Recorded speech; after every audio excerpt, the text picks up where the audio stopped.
kayo, andito kami sa Banana Beach para sa aming pictorial and interviewin din natin ang bagong Lakambini at Lakandulan ng Batu-Batu National High School 2024. Mr. Marajal Kadil Jawang and Miss Chandis Michelle Susulang Galibo. Hi everyone! Good afternoon.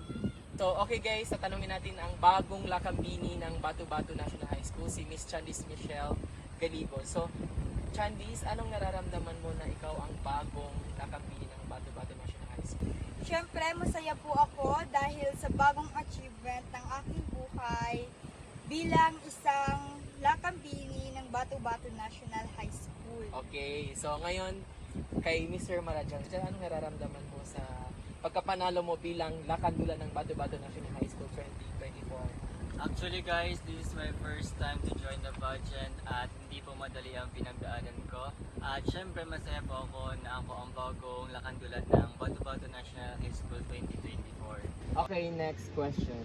Okay, Chandis, anong natutunan mo sa pagsali mo sa pageant? Ang natutunan ko po sa pagsali sa pageant ay unang-una sa lahat ay kung paano makipag-socialize sa mga iba't ibang tao at mas maging confident sa sarili. Okay. Kay Mr. Marajal? Actually po, mahihayin po talaga akong tao at gaya ng sinabi kanina, first time ko po sumali sa pageant at gaya din po ng sinabi ni Chandis na maging confident pa sa sarili at yun lang po natutunan ko. Okay, next question. Miss Chandis, anong message mo sa mga kapwa niyong kabataang mag-aaral? Ang mensahe ko sa aking kapwang mag-aaral ay pagpatuloy lang ang pag-aaral para sa magandang kinabukasan. Okay, Mr. Marajal. Ako naman po, ang mensahe ko sa mga kapwa ko mag-aaral ay maging positibo lang sa buhay at iwasan mga bagay-bagay na nakasira sa ating pag-aaral. Kay niyo. May gusto ba kayong pasalamatan? Miss Chandis?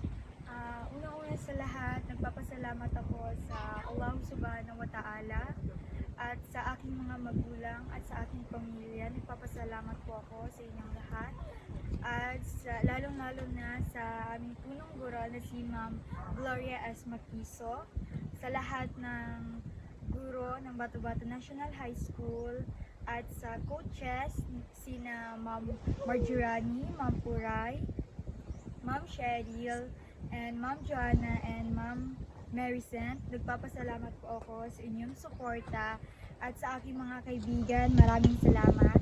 At sa makeup artist namin na si D.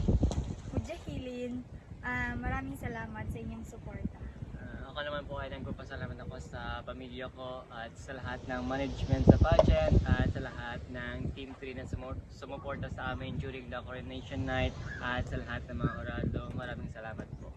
Okay, so thank you sa inyong cooperations for today's interview.